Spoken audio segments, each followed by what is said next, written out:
ইন্না লাদাইনা আনকালাম ওয়া জাহিমা।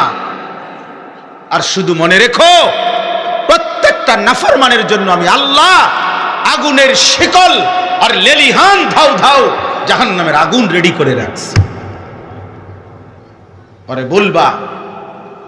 আরে বলবা কবরে আইসো, কথা হবে।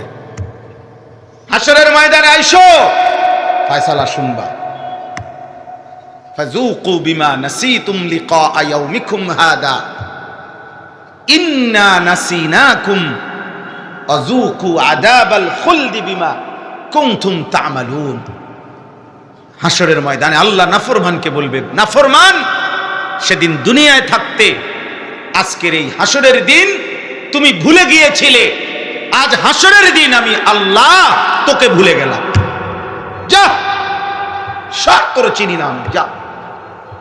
আযুকু আযাবাল খুলদ, অনন্তকালের জাহান্নামের আযাব সারা জিন্দেগীর নাফরমানির বিনিময়ে ভোগ করো, যা, দোক জাহান্নাম। খুযুহু ফাগুল্লু, আল্লাহ বলবে ফেরেশতা, ওরে বাঁধে, ধর, তার ধর, বেঈমান রে ধর, দে বাঁধে, টাইট করে বাঁধে। খোদার কসম, এটাই আয়াতের অর্থ। ফাগুল্লুহু অর্থ হলো আল্লাহ ফেরেশতাকে বলবে বেঈমান রে বাঁধে, দে তারে বাঁধে। সুম্মাল জাহিমা সাল্লু। ওই কাকা, আপনি নিজেকে নিয়ন্ত্রণ করতে না পারলে এনতে উঠে যান, অন্যদের ডিস্টার্ব হয়। হঠাৎ করে লাফ দিবেন না, ফাল দিবেন না, সাবধান, একদম নড়াচড়া করবেন না। আবারও নড়েন কেন? ওনারে বলেন উঠে চলে যেতে। না না, এগুলো খামখেয়ালি। আপনার হজম করতে কষ্ট হলে আপনি অন্যখানে যান, অন্যদের বারবার ডিস্টার্ব হয়, তাইলে এটা জরুরি। সুম্মাল জাহিমা সাল্লু, আল্লাহ বলবেন ধর, তাকে বাঁধ, এবার জাহান্নামে ছুঁড়ে মার, জাহান্নামে ফেল, লাঠি দিয়ে একটা ধরে ট্রাম করে একটা লাঠি দিয়ে ফালাই দে জাহান্নামে, ফালা। সুম্মা ফি সিলসিলাতিন যারউহা ৭০ যিরাআন ফাসলুকু। অতঃপর আল্লাহ ফেরেশতা জাহান্নামের যারা, তাদেরকে বলবে এবার এরে ৭০ হাত লম্বা, ৭০ যিরাআন, ৭০ হাত লম্বা আগুনের শেকল দিয়ে বেঁধে, কুকুর যেমনে ঘুরায় পুরা জাহান্নামে ঘুরা, সবাই দেখা, সব বাকি জাহান্নামীদের সাথে পরিচয় করায় দে। হে জাহান্নামীরা, দেখো, এটা সুদখোর, এটা ঘুষখোর, এটা কিস্তিখোর, এটা নারী লোভী,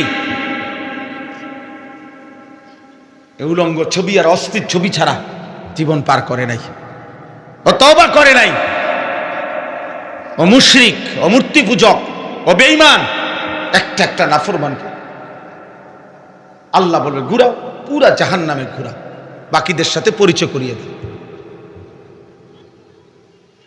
হ্যাঁ, এই জন্য দোস্ত, এটা জরুরি বুঝা, আল্লাহকে চিনা, আত্ম উপলব্ধি, নিজেকে বুঝা অনেক বড় নিয়ামত। ভাত খানা তেমন কোনো নিয়ামত না, ভাত খানা এত আশ্চর্য কোনো নিয়ামত না। ভাত কতটি খাও না, এটা বিরাট কিছু না, কারণ সর্বোচ্চ 3 থেকে 3.5 ঘন্টার ভিতরে এটার ফলাফল ঘোষণা হয়ে যায় বাথরুমে। হ্যাঁ, ভাত, মাছ, গোস্ত, বিরিয়ানি, কাচ্চি, যেটাই হোক, যত উৎকৃষ্ট খাবারই হোক, এটা ফলাফল হয়ে যায় অল্প সময়, ঘন্টা 4 পরে এগুলা বাথরুমে আবার জমা হয়ে যায়। তার ফলাফল খুব দ্রুত ঘোষণা হয়, কিন্তু সেজদার ফলাফল ঘোষণা হবে হাশরের ময়দানে। কোরআনুল কারীমের এক এক শব্দের ফলাফল ঘোষণা হবে হাশরের ময়দানে। ফালা তা'লামু নাফসুম মা উখফিয়া লাহুম মিন কুররাতি আ'য়ুন জাযাআম বিমা কানু ইয়ামালুন। আল্লাহ তাআলা বলেন, বন্ধু, আমার একটা জান্নাতি বান্দার জন্য আমি আল্লাহ জান্নাতে এমন নিয়ামত রেডি রাখেছি, গোপন করে রেখেছি, পরে যখন দেখাবো জান্নাতে নিয়া, এক নজরেই আমার বান্দার চোখ ঠান্ডা হয়ে যাবে। আর আল্লাহর পক্ষ থেকে ফেরেশতা তখন বলবে, হে আল্লাহর বান্দা, আপনার সারা জিন্দেগীর ঈমান আমলের বিনিময়ে আপনার জন্যই জান্নাত। জাযাআম বিমা কানু ইয়ামালুন, আপনার সারা জিন্দেগীর আমলের বিনিময়ে। চলেন ভাই, অতএব এই কথাটাই বুঝাইতে চাইতেছি, যে কথার থেকে আমি চলে গেছিলাম। একটা ছেলে মেয়েকে দিন থেকে বঞ্চিত করা, আল্লাহ থেকে বঞ্চিত করা, নামাজ থেকে বঞ্চিত করা, কোরআনুল কারীম পড়তে জানে না ছেলে মেয়ে, স্ত্রী, সন্তান, পরিবার, ওই পরিবারের অভিভাবকের জন্য, ওই বাবার জন্য খোদার কসম এর চাইতে বড় লজ্জা, ঘৃণা, আফসোস, ব্যর্থতা আর কিচ্ছু হইতে পারে না। পৃথিবী বেটা তুই 10 বার কেন বেটা, দুনিয়া পুরাটা তোর বাড়িতে নিয়ে আয় বেটা।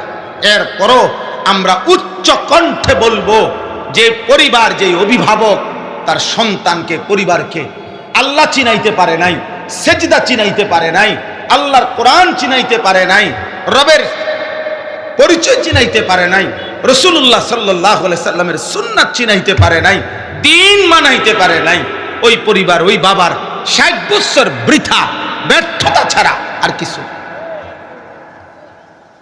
আমনও ভাত খাইছেন, ফুতুও ভাত খাই, এর দূরের আগের মতোই একই ডকের কামারি। দাদা কইছে বানতাম দান, বানতে আছি, ও দাদা বিজা দান, আরে বিজা দানে ধান কি হয় না, বাইর হয় না। ডেকির মধ্যে ভিজা ধান যত বাড়িয়ে দেন, ধান থেকে চাউল কি হয় না, আলাদা হয়, থেতলাইয়া যায় ধান, মাগার কি বাইর হয় না, চাউল বের হয়। এটা আমগো গ্রাম্য ভাষায় কি কয়, দাদা কইছে বানতাম দান, বানতে আসি কি দান, ও দাদান। ও দাদান মানে ভিজা ধান। অতএব এটা জরুরি বিষয়। আমরা মাদ্রাসার ইসলামী সম্মেলন কোরআনুল কারীমের যে আয়াতটুকু আমি পড়েছি, 3 নম্বর সূরা, সূরা আলে ইমরানের 164 নম্বর আয়াত, এই 164 নম্বর আয়াতটি আমি তেলাওয়াত করেছি। আল্লাহ তাআলা এই আয়াতের মধ্যে বলতেছেন, লাকাদ মান্নাল্লাহু আলাল মুমিনিন ইয বাআথা ফীহিম রাসূলাম মিন আনফুসিহিম। আল্লাহ তাআলা বলেন, সমস্ত ঈমানদার মুমিন, সমস্ত মুমিনদের উপরে আল্লাহ তাআলা সবচেয়ে বড়, সর্বশ্রেষ্ঠ অনুগ্রহ করেছেন, দয়া করেছেন। কি? আল্লাহ নিজে বলেন, সেই শ্রেষ্ঠ দয়া আমি রবের ঈমানদারদের জন্য, আমার মুমিন বান্দাদের জন্য।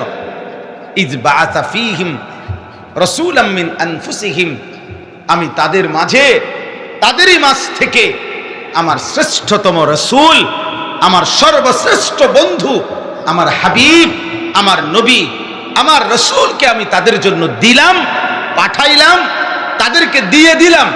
এটাই হলো ঈমানদারের উপরে আমি আল্লাহ তাআলার সবচেয়ে বড় দয়া।